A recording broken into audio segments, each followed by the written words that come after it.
Olá, meus amigos do Getal, é sempre um prazer estar com vocês, agora à distância, né?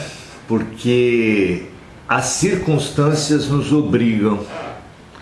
É claro que nós devemos ficar em casa para enfrentar esse desafio que a vida nos traz, de acordo com a ciência, tentando amenizar isso que é dado por alguns mensageiros espirituais como o primeiro ceifador, na sequência do qual deverão ainda vir outros 2 ou 3, estão programados a vir outros ceifadores como grandes abalos coletivos pelos quais vai passar a humanidade e que são inevitáveis em si, mas cuja intensidade vai depender da maneira como nós lidarmos com esse primeiro e o segundo, para vir o terceiro. Isso quer dizer o quê? Que nós precisamos nos concentrar, estudar muito a maneira, a atitude, que sentimentos, pensamentos, palavras e ações nós temos abrigado nessa oportunidade, nessa vivência única em nossas vidas.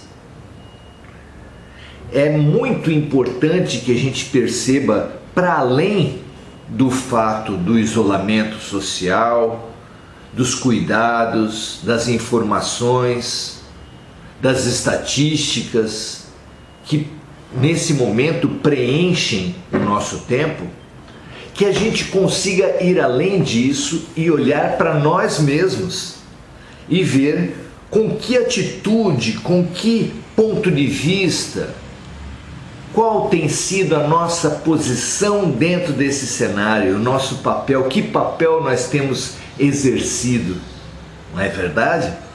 Para isso, vamos trazer, claro, sempre o Evangelho.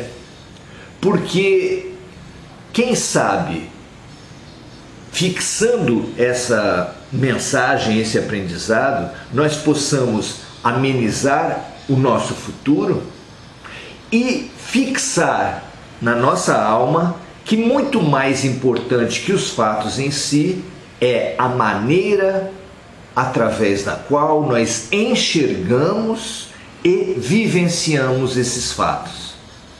Hoje nós vamos falar para vocês sobre o julgamento, porque o julgamento tem sido uma triste ferramenta com a qual nós temos enfrentado essa situação. Vou dar 2 exemplos para vocês. Não importa a quem você idolatre no campo das artes ou no campo da política. O fato é que os que idolatram um lado, têm julgado, acusado e odiado os que idolatram o outro lado. Não é verdade? E isso acontece no ambiente de trabalho, na família, por todo lado. Essa é apenas um símbolo disso.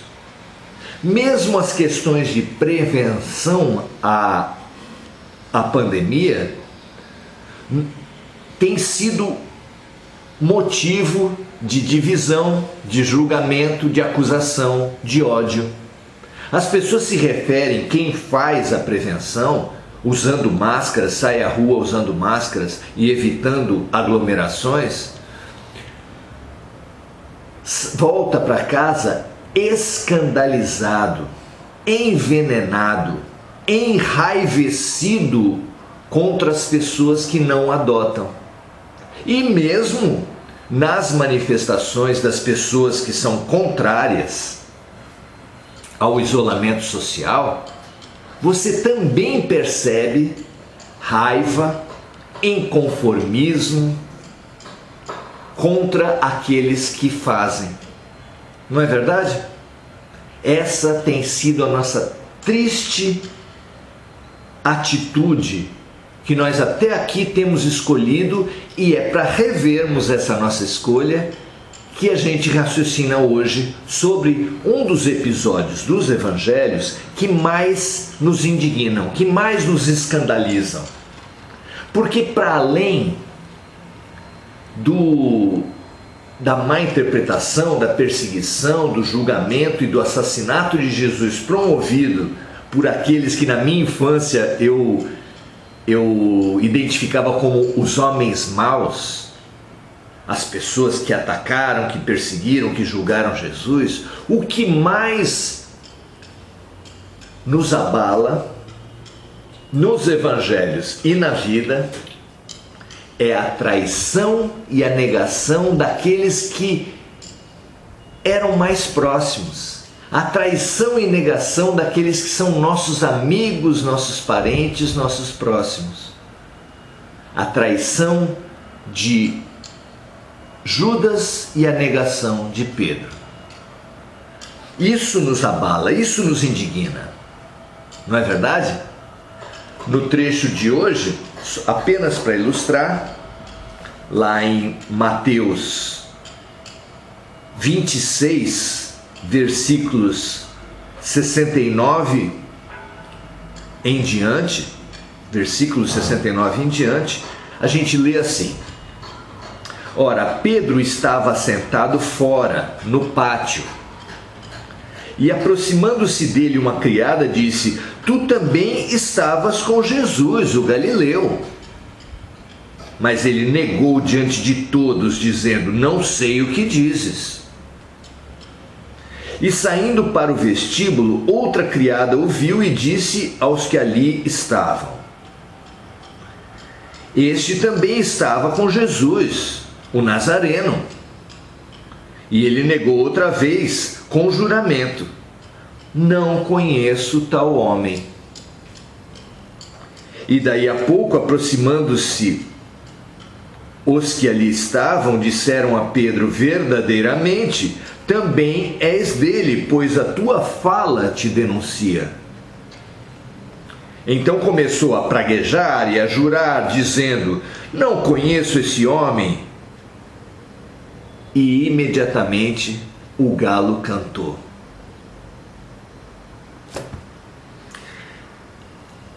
Tomemos o Evangelho como o canto do galo, como o aviso que Jesus deu: ainda esta noite tu me negarás 3 vezes. Que nós ouçamos essa passagem para repensar nossas negações e nossas traições. Por quê? Ora, meus amigos, vocês acham possível que alguém das extensas multidões que tinham acompanhado Jesus no primeiro milagre da multiplicação, mais de 5.000 homens, fora as mulheres e crianças, na segunda multiplicação o mesmo número, nas grandes curas e pregações, como no Sermão do Monte, por todo lado, as grandes multidões e mesmo a quantidade de pessoas que ele tinha atendido, curado e ensinado ao longo dos seus 3 anos de trabalho junto à humanidade. Vocês acham que alguém que teve um contato com Jesus deixou de ficar impressionado, penetrando na sua aura, no seu campo eletromagnético, se aproximando daquele amor inesquecível? Vocês acham possível isso? Que alguém tenha saído da presença de Jesus sem ter recebido um tremendo impacto, sem ter acordado dentro de si a consciência, o seu Cristo interior? Muito mais profunda, muito mais importante que a negação de Jesus, o personagem, Nazareno, 33 anos então. Muito mais importante que a traição a esse Jesus é a traição ao nosso Cristo interno, que foi acordado por Jesus e que mesmo assim nós escolhemos Barrabás, nós não testemunhamos em seu nome, nós o traímos de acordo com preconceitos, com interesses, optamos pelo ego. Quem não? Não é verdade? Nós precisamos acordar dessa matriz que nos faz acusar o outro para disfarçar nossos próprios erros.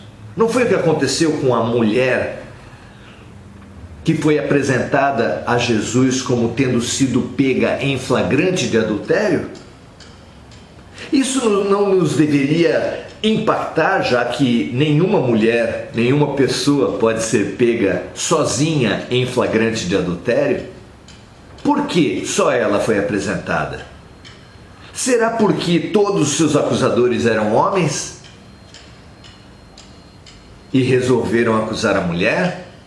Por que nós acusamos tanto o outro lado das nossas idolatrias religiosas ou políticas? De problemas que certamente os nossos ídolos também apresentaram e que nós nos isentamos só vendo o problema dos outros, só acusando o problema dos outros. O que Jesus disse para aqueles homens, já com pedras na mão, prontos para apedrejarem até a morte aquela mulher? O que ele disse? A chave que o Mestre nos entregou há 2000 anos atrás permanece útil, necessária, urgente até hoje. Para nós que mantemos o mesmo movimento da hipocrisia, de ressaltar e acusar o outro, Jean-Paul Sartre ironiza isso dizendo: o inferno são os outros. Nós que mantemos até hoje essa atitude de relevar o erro alheio para encobrir o nosso próprio, fazemos isso no casamento, no condomínio, no trânsito, no trabalho,